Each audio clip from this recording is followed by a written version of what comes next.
Thank you very much, Chair. Gracious me, that was a laudable introduction. Good afternoon, everybody, and welcome to this Global Grids session on unlocking Africa's renewable future. As our colleague mentioned, my name is Dr. Hubert Danso. I am the Chairman and CEO of Africa Investor, as well as the CFA New York's Global Asset Owners Council, and it's my privilege to chair this particular session. I think, as we know, despite the grid infrastructure market being fraught with some kind of perception of it being complex and underinvested in, it does represent a massive investment opportunity to the order of about $21 trillion by 2050. That's the sort of scale and size of the opportunity. But that really still leaves the continent lacking in some respects. Because the continent typically receives its funding for this type of infrastructure that's either catalyzed or provided by public sources or multilateral development banks. So I think here in this session, we're really going to be trying to figure out with you and with our esteemed colleagues on the panel who I'll introduce, how do we really transform the perception and the reality of investing in African grid infrastructure into a globally competitive, investable asset class. And I've talked about 21 trillion globally, but SMI's stock take research shows that African grid investments stand at a mere 12 billion a year, and they really need to be quadrupled to the order of about 50 billion each year by 2030. Excuse me, 2030 indeed. But where renewable energy investment has skyrocketed, which one would expect with all of the endowment and the assets that we have, the sort of the grid investment itself has remained very static at about 300 billion. And I think the order of magnitude again, that would need to increase to about 600 billion by 2030 to meet our own stated climate targets. So we all know that this good old saying that, underinvestment in grids are potentially, as far as we see it on the continent, the biggest barrier to scaling African renewables from an investment standpoint, also green industrialization, and global decarbonization. So if you put it another way, we are simply saying there will be no energy transition without bankable transmission. And that's really why we are here, at COP to demonstrate and show some real leadership and some collective action.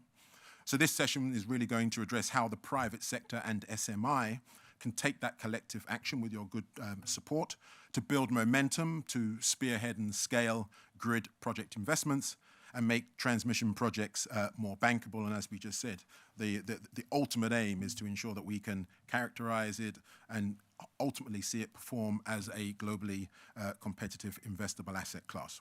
So we're going to be discussing a number of these issues, the challenges and the opportunities in financing African grid projects, how the private sector and governments and MDBs can better collaborate. We'll be discussing the use of innovative financial tools such as independent power transmission models, blended finance, institutional investor-public partnerships, and we'll also be looking at the advances in grid technology and how digitization can be used to guide and underpin investment decision making. And to take us through this particular agenda and provide these insights and recommendations primarily for the COP presidency, hopefully to take forward with SMI, with the support of SMI.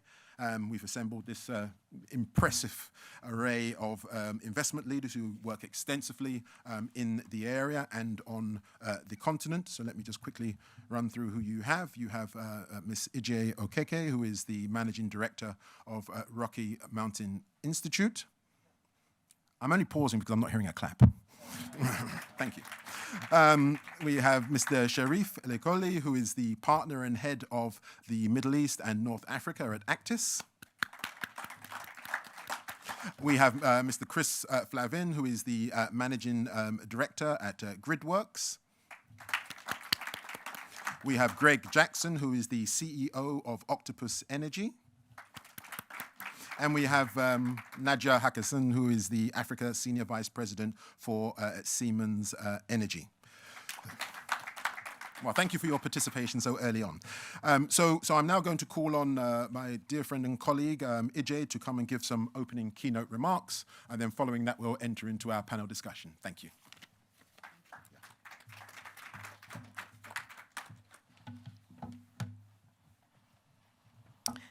Thank you, Herbert. Good afternoon, everyone. Good afternoon, everyone. We're related. I just want to talk a little bit about a couple of things, just to provide context on why we believe a central grid infrastructure is very critical and complementary to the energy transition. I also want to talk about the report that RMI, Octopus Energy, and the Sustainable Markets Initiative is launching today. And I also want to talk about the work that RMI is doing across the region in sub-Saharan Africa to address the grid infrastructure deficit.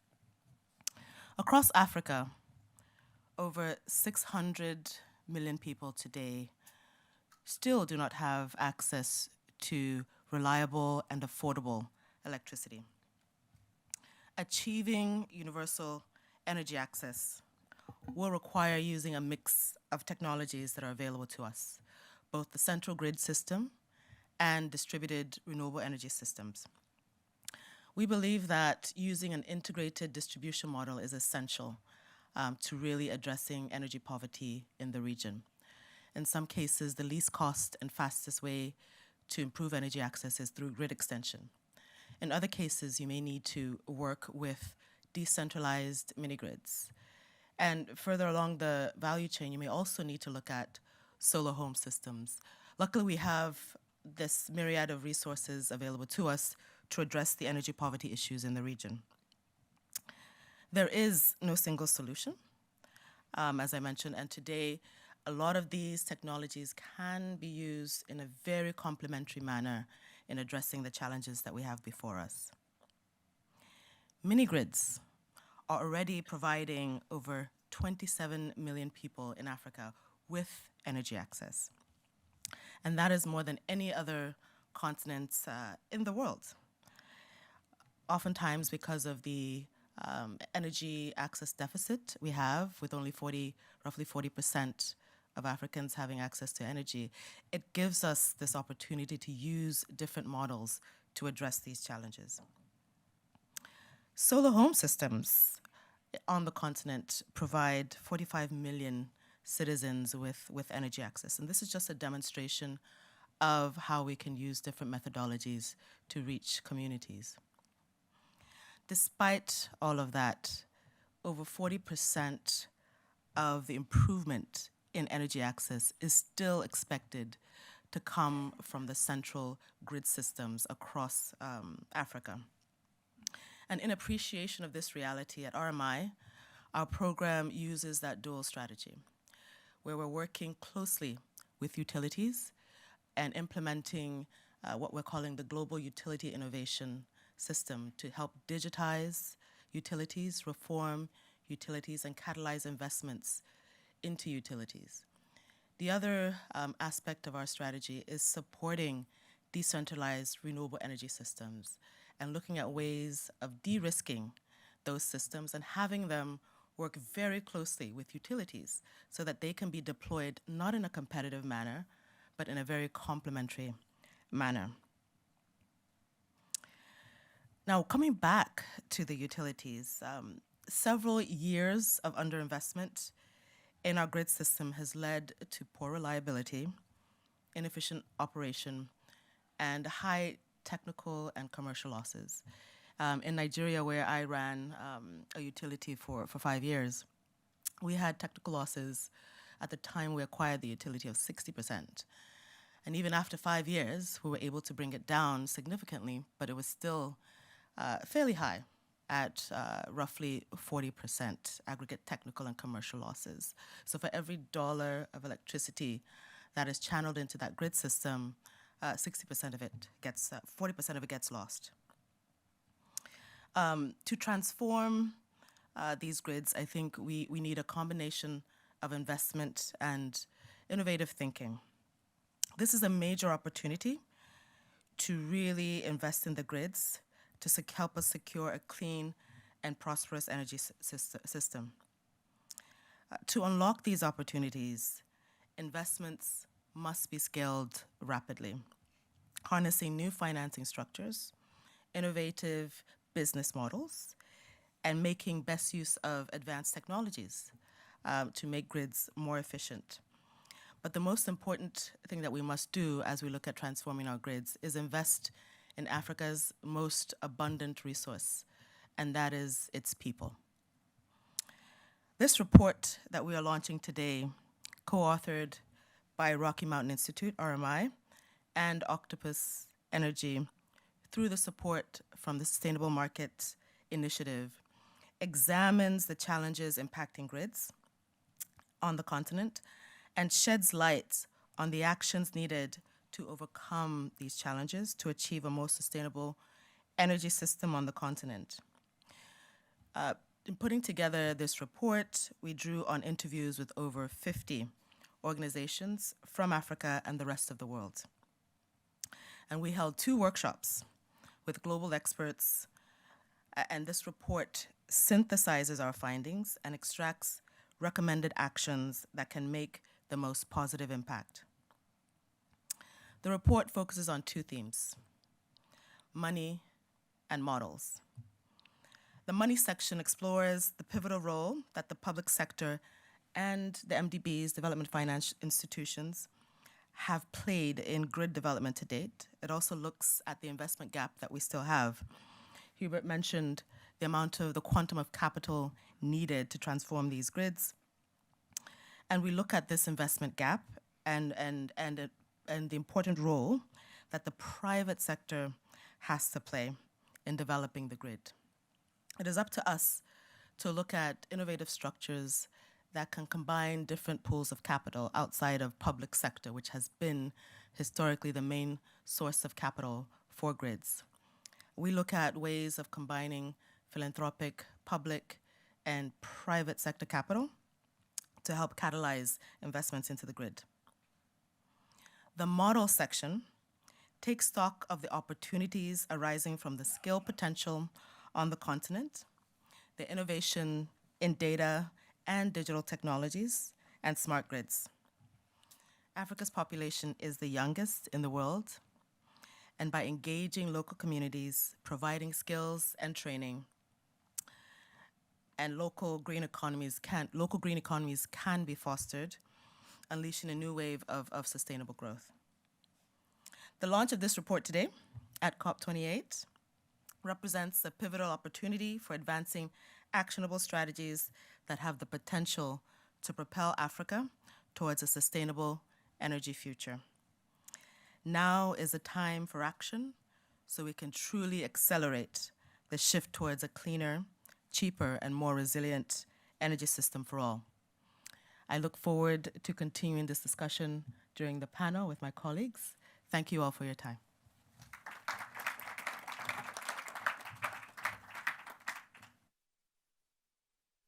Testing. Oh, wonderful. Thank you very much. Well, thank you very much, AJ, for really setting the scene, and of course for investing in and developing this report. And I'm hoping that there will be information from the good organizers to be able to make it available to anyone who would absolutely find it valuable.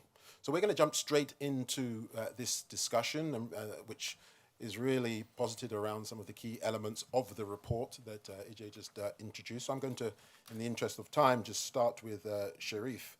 And again, I'd like us to cast our minds into this space where we're beginning to think about investability, opportunities for private investment to participate in this and understand how grid infrastructure as an asset class in Africa could perform within an institutional portfolio. Because I think far too often we think we're talking about investment by simply just adding up these massive numbers and saying that's what we need, without understanding that it's a complex and competitive world when we're seeking to crowd in this type of capital, and when we need to do it at this scale, and we need to do it in a geography that is misunderstood in some respects.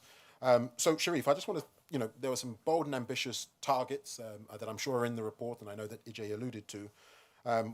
We were targeting about 100% electricity access across Africa by 2030. So of course that investment is just going to need to skyrocket. I mean, just to be undramatic about it. So my question to you is, what role do you see the private sector playing in financing renewable energy projects in Africa? And I always encourage as well, we don't just sort of always rely on this word financing because it's very MDB-like. And I think we're trying to transition from a public sector shallow pool of capital to long-term institutional pools of capital that can actually represent in a genuine way scale. So that's the first part of the question. And the second is that, as you know, we've just got this super abundant natural capital and solar assets. So how do you see African nations transforming our economies to take advantage of this? And where do you see the opportunities for the private sector slash institutional investors? Over to you, Sharif. Thank you. Thank you very much for having me, and I think this is a great topic. So I would take a step back and say that investing in renewables in Africa works. It works because we've done it for a very long time. We have done it for long before it became fashionable for other private equity firms to do it. We've invested in 3,000 megawatts of generation capacity in Africa and have generated a very attractive return on that. So the story is compelling. The story is the investment opportunity is very much there. The reality of the matter is that to be able to provide anywhere near the energy access that you alluded to, I think there needs to be a flow of capital into African generation, into renewable energy at a completely different scale than what's happened before. Today, less than 20% of climate change focused capital that is being invested across the world is coming into emerging markets ex-China. Although 85% of the population is in emerging markets and 20% of the world's population is indeed in Africa. So I think that there will need to be a completely different approach to catalyzing the investment opportunity in Africa. I think this will have to be private sector led, because today when we look at government balance sheets across the continent, they are very much strained and there's a lot of fiscal challenges. So the capital needed to go into providing the investment into generation and transmission, distribution and transmission will inevitably have to come from the private sector players. Which then takes us to, what needs to happen for that story to come to fruition. I think there's an enabling regulatory environment that has to be there. And I think there's been a lot of progress done on that front in terms of, governments taking a step back and providing a lot more of the investment opportunity for the private sector. But there also needs to be a lot of support from multilateral institutions, because the reality of the matter is bringing capital at scale into African renewables requires the private sector players to work hand in hand with DFIs and multilaterals to be able to provide the blended finance instruments, the supportive credit enhancement instruments that are needed to make that investment opportunity as compelling as it should be. And I think, as I said, there's a lot of evidence to show that you can really do very well out of investing in renewable generation in Africa. But I think not enough of that has happened. And I think if we're looking at the next kind of decade, I think there will need to be a complete step change in the momentum of the capital flows into the continent. No, thank you very much, Sharif. When you talk about it from that angle, one wonders, are you going to invest in all the renewable energy projects if the grid infrastructure is it a chicken and an egg situation? I think you cannot have generation without transmission, right? And I think one of the key challenges that we face in Africa is, so far, renewables have provided a complementary role to thermal power. Where we need to get to is to make renewable power a credible source, a reliable source of baseload power. And for that to happen, there needs to be a lot of investment into the grid, into storage technologies on the generation side, but also there needs to be a lot of grid stabilization investments that happen to make the grids in Africa capable of dealing with the increased scale of the renewables that's coming into it. No, good answer. Thank you very much. No project exists without project development taking place. I'm also quite glad that we're moving away from this phrase of project preparation, which is very sort of public sector minded, to commercial infrastructure project development, because ultimately we need to invest throughout the cycle to actually get the more competitive returns. So if we can invest in the development phase as well as the overall project, I think that seems to be the model that we are gravitating towards. So Chris, let me come to you and ask you to respond to, hopefully, what steps can be taken to speed up commercial project development and to grow the number of investment opportunities so that private capital can participate. And really, what can the public sector organizations do? Just a bit of a follow-up question here. With the multilateral banks and the donors to better support the wider industry. And I think, again, this step change, this need for a different perspective on scale, in the natural habitat of investors, we always seem to presume that the only ones that can de-risk anything are the MDBs or the DFIs. Whereas if you look at the Multilateral Investment Guarantee Agency, which provides that form of de-risking in some respects, 66% of their balance sheets are from private investors. So as we broaden out our perspective and our minds, I think the ability to be able to look at a 150 trillion pool, that if we restructure a model and seek to create an investable asset class, perhaps the universe will increase. But those two questions for you. Thank you very much. There's a lot in there, so let me try and tick off as many of them as possible. A bit of context first. We're right at the start of this market. I think the number that was used in the report, 12 billion, the transmission investment annually at the moment, that's completely funded by public sector resources at the moment. There isn't a market of private sector assets that an institutional investor can go invest in at the moment. And I don't think there's a risk problem in relation to them, because the sort of structures that you can use to fund transmission are well used elsewhere in the world, and in the African context, they have the same sort of protections that have enabled the power generation sector to be bankable and be an attractive asset class on the continent. What we have is a project development problem, and I think hence the question. Now, there are a few reasons for that. One is that when you do any type of project or investment for the first time, it's slow and it takes time. In some respect, I think there are parallels with where the power generation sector was in Africa 20 years ago. When people first started doing generation projects, they were few and far between. And then what you get are reference projects that can be replicated and followed. And these pilot projects build government capacity, and then they can speed up. And that's part of what GridWorks is involved in doing at the moment. GridWorks is developing and will invest into the first generation of transmission projects in Africa. We have 5 underway at the moment. Now, each of those projects is valuable in its own right. It builds critical infrastructure that will increase network access for people and improve the availability and quality of power to commercial customers, to industry as well. But they'll also serve as reference projects. We think they'll be the first IPTs, first independent power transmission projects in their market, and we expect more to follow. In terms of the role of the MDBs, historically the MDBs have provided public sector-backed loans to government for the transmission sector. That's that 12 billion number. Now, you can't get from 12 to the 48 billion using MDB money. There isn't enough money available. So we have to leverage the private sector. And at the moment, in order to do that, we have to speed up the project development challenge by upscaling the government resources that can be applied to a project. Transmission projects require a big interface with government. They need to be planned by a transmission service operator. They need to be implemented by a private developer working very, very closely with the utility to deal with interface risks.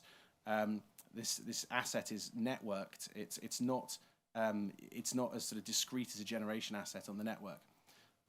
So we need a real change in the scale of capacity that's available amongst governments to do this. The MDBs have started doing work in some markets. Uganda, South Africa themselves are, I believe, are shortly going to announce that they plan to auction 3 IPTs as part of a pilot.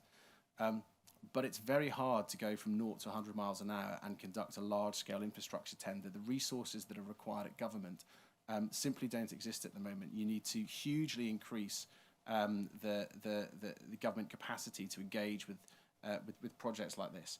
And I think the reality is that it's probably more likely going to be the case that pilots trickle through on a bilateral basis first before you can have these sponsored programs, rather than the way round that the MDBs are focusing on at the moment.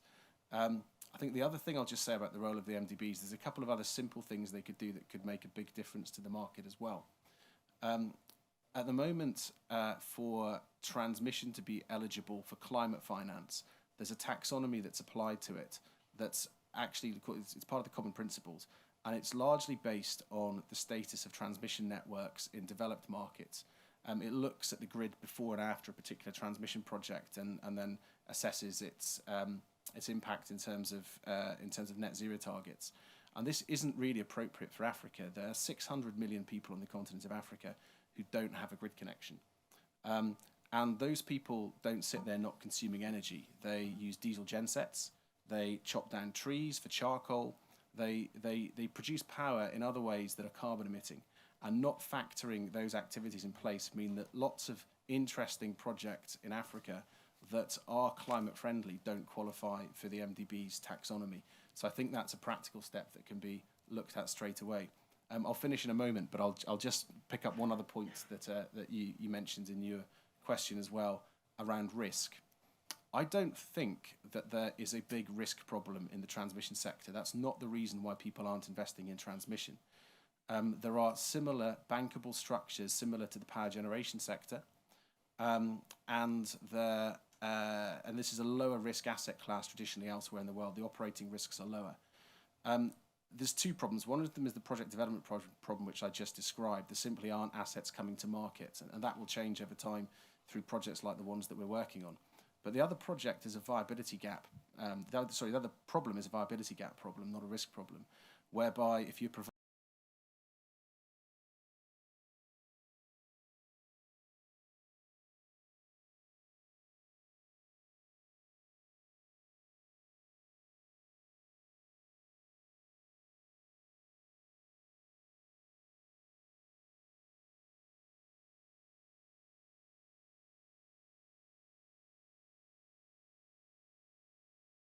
project's a $400 million project, they could look to spread that across 8 or 9 projects and provide smaller chunks of capital necessary to buy down the price of the infrastructure, concessionary capital, and then leverage private sector capital as well.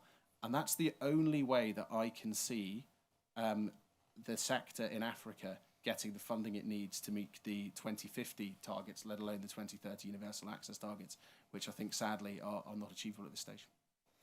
Okay, so with your last model that you've just described, which is much more of a portfolio approach, are we going to accelerate the ability to be able to potentially meet the targets? I think it will provide a fighting chance of meeting the targets. I wouldn't talk in terms of acceleration. I'd talk about whether it's achievable at all, to be quite honest with you.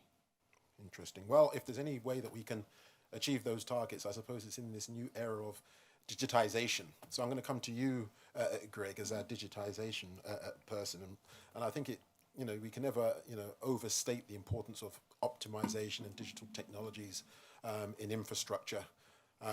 So really, just give us your view, please, about the important role of digitization, in this type of infrastructure, and how that could potentially and positively influence the investment decision making process.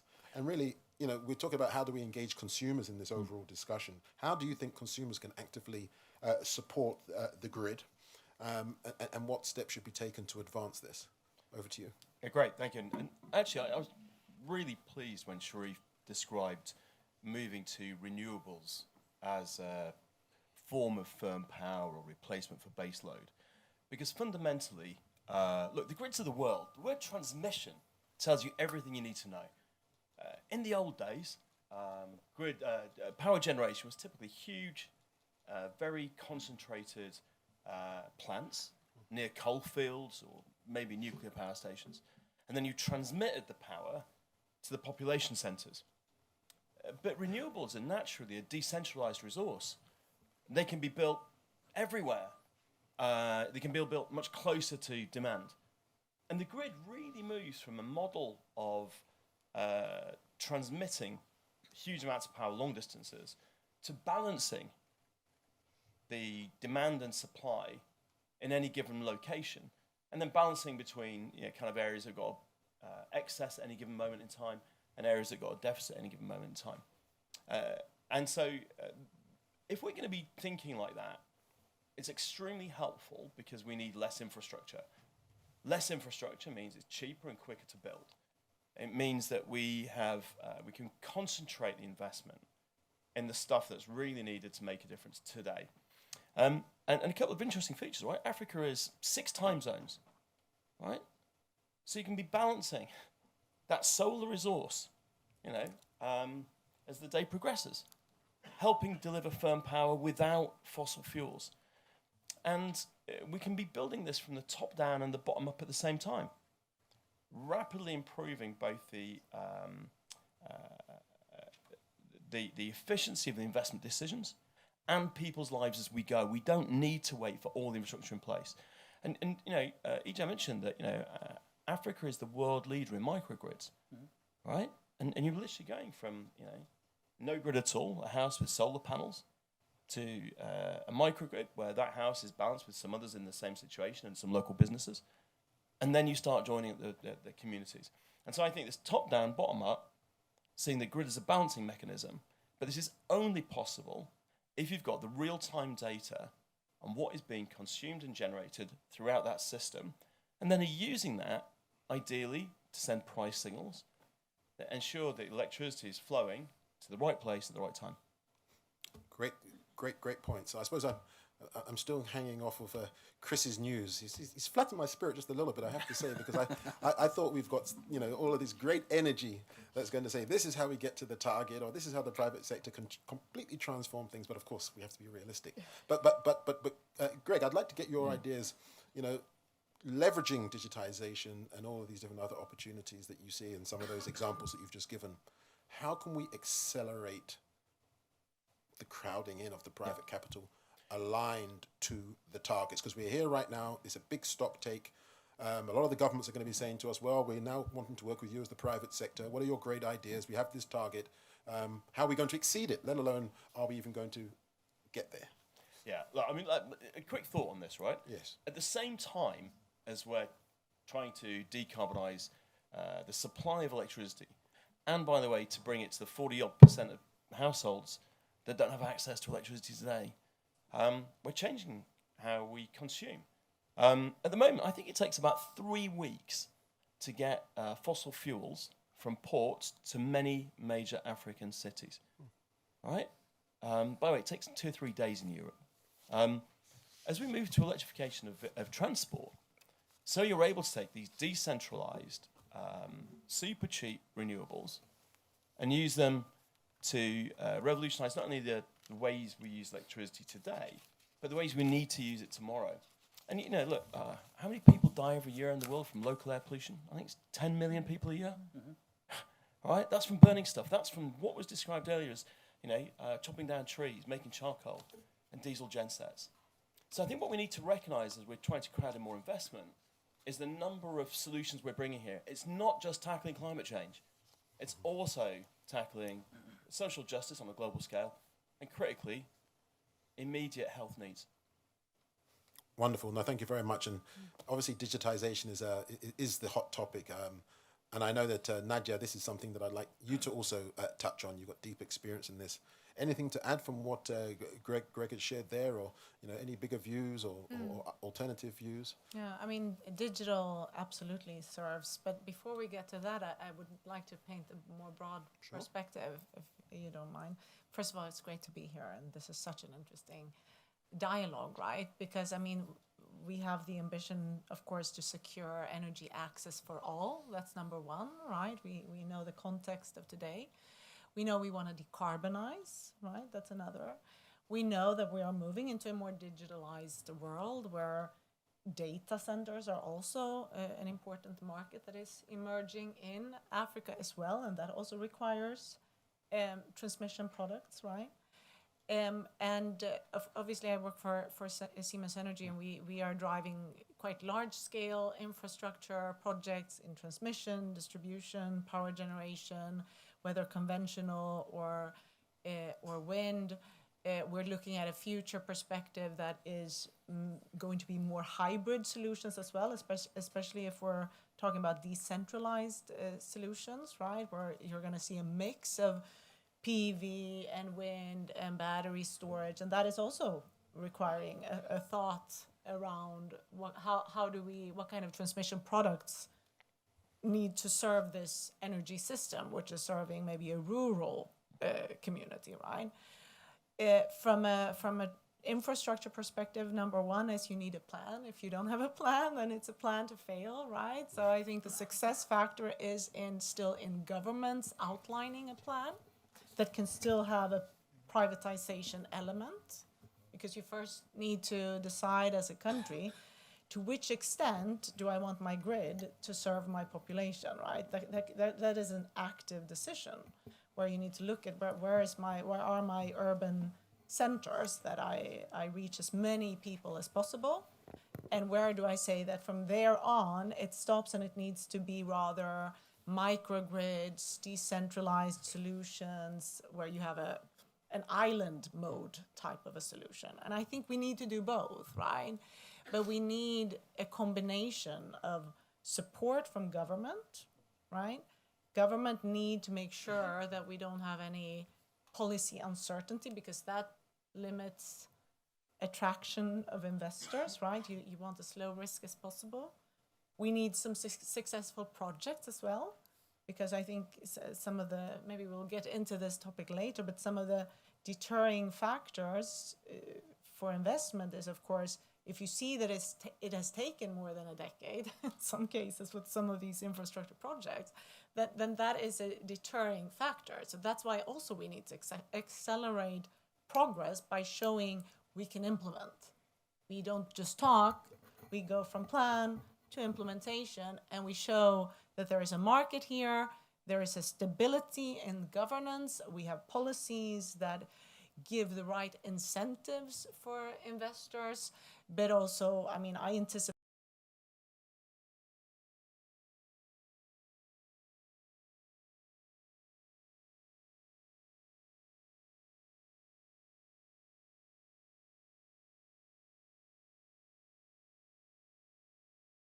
opportunity for Africa, right?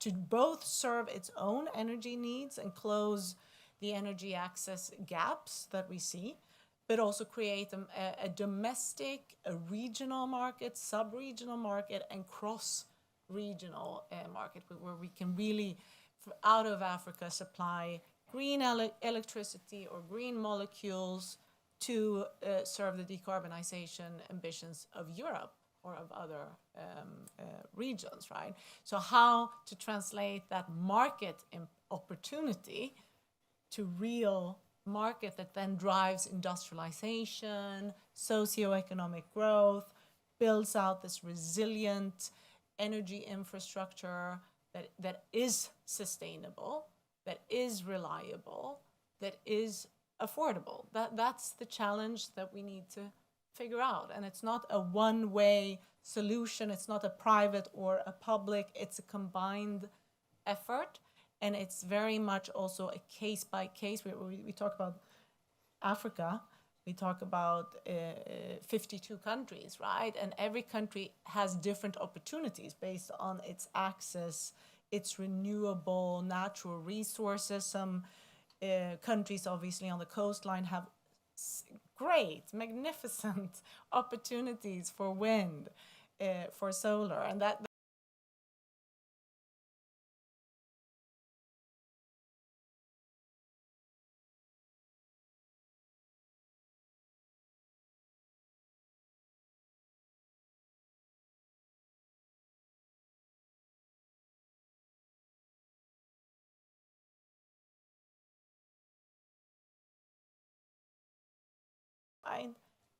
and here digitalization, digital solutions can make sure that we can actually manage that system, right? Where you have base load power generation in combination with more intermittent renewable resources. And Nadia. that adds a complexity to the system. Yes, and I'm hoping I'm going to call on Ije now to just give her reflections, because we've been talking about her report just to give her reflections. But while she's speaking, I'd like you all to be thinking about the solutions to some of those points that Nadia has raised.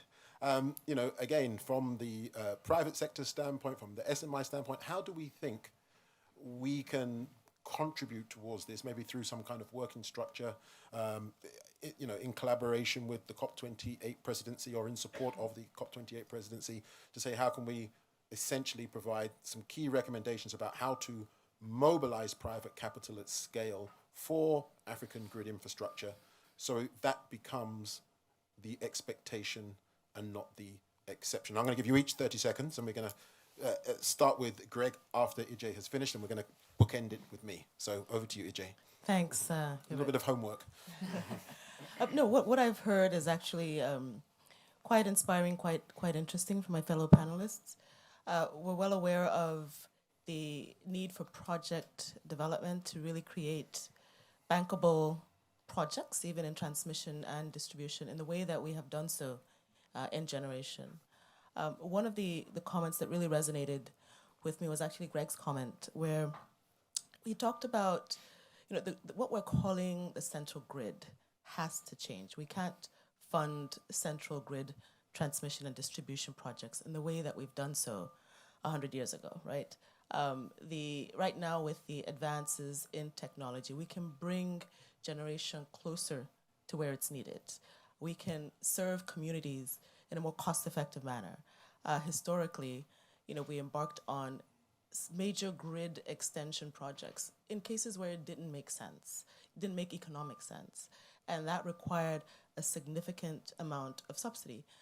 In the countries that we're looking at in sub-Saharan Africa, they have very constrained balance sheets. We're not going to be able to get government guarantees to create bankable transactions. So we need to bring innovation, not just in technology, but also innovation in how we structure some of these transactions. And I'd like to talk a bit about the cases we're seeing in Nigeria. Nigeria obviously is a very challenging situation where you've got a privatization process with mixed reviews and utilities that are more or less bankrupt. But there is significant demand when you've got a population of 200 million individuals and you've got installed capacity of 4,000 megawatts, so a very severe case of energy poverty. And as Greg mentioned, and as Chris mentioned as well, a lot of that need is being served by diesel generation. But what we're seeing, partnering with utilities in that country, is we can look at ways of franchising, sub-franchising certain aspects of a utilities franchise. We are seeing companies now taking over entire feeders as a way of developing a bankable distribution, potential distribution investment. And we're seeing project sizes of 80 megawatts, 100 megawatts across the country that is really driving investment into distribution in a way that we haven't seen before. And that is being done in partnership with both the utilities, the central grid utilities, and decentralized developers. So I'm really inspired by what I've heard, and it's sort of corroborates what we've seen on the ground in some of the countries in Africa. Fantastic. Well, I've just been told we're virtually up on time, so that 30 seconds has gone to 15 seconds. One very quick parting shot reference to how we can be that difference. Yeah. Greg? So we can invest an awful lot by breaking it down into small chunks and create models that let us take smaller risks but on a replicable basis. For example, we're just starting with our first investment in Sierra Leone, building solar and wind and battery to meet the needs of one development, and we get the data and we scale up and we replicate, and you can make a very big difference through a lot of small steps. Thank you very much. Nadia? I mean, we have to recognize that the cost of capital in Africa is 2 to 3 times higher than in developed countries. And I think that is a topic we need to address, because that will also help resolve the fiscal challenges and various debt restructuring dialogues that are ongoing in many countries. Because whether it's sovereign guarantees or access to ECA government-supported finance. I mean, Nigeria, I'm also... 20 seconds. Yeah. Sorry. Sorry, Nigeria, I would say that there's a government-to-government collaboration between Germany and Nigeria, which we are supporting with the transmission project, PPI, Presidential Power Initiative, which will drive this topic, and that is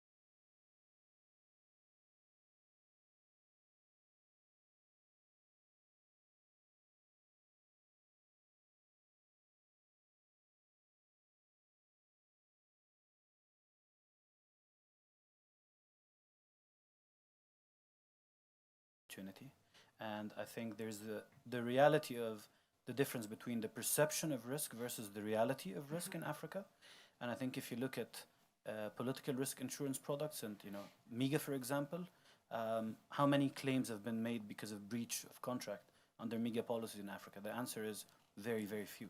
Perfect. So it's all about changing the perception of the risk in Africa. Fantastic. Chris?